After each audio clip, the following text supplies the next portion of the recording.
workout done today. So, nabili ako ng gulay. Kasi may nagdala ko dito sa amin. Fresh siya, galing siya daw sa Tumana, naglalakad lang siya. Naglalako. So, nagbili ako ng isang kilong mais na puti. Malagkit daw, ilalaga ko for our almusal. Then, nagbili ako ng gulay worth 170. Oh, yan.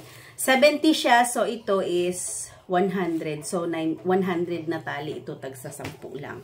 Kasi, o diba, mura. Ito 10 na siya. Oh, worth 20. Ito naman yung aking alugbate. Ganun din, 20. O, fresh pa siya, diba? So, yung pinakamalakasang talbos ng kamote! O, diba? Ang dami. Worth 60 pesos na. O, 60 pesos lang. Ganito na gulay mo. O, diba? So, nakatulong ka pa. I share 30 pesos for kuya. Dahil naglalakad lang siya. At saka, ano tawag noon? Yung parang pipi ba yon, yung nagsalita na maano yun.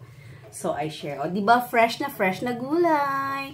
Kasi mag-salad ako, na-miss ko yung salad eh. So, I make salad today. Okay. Thank you for watching. God bless.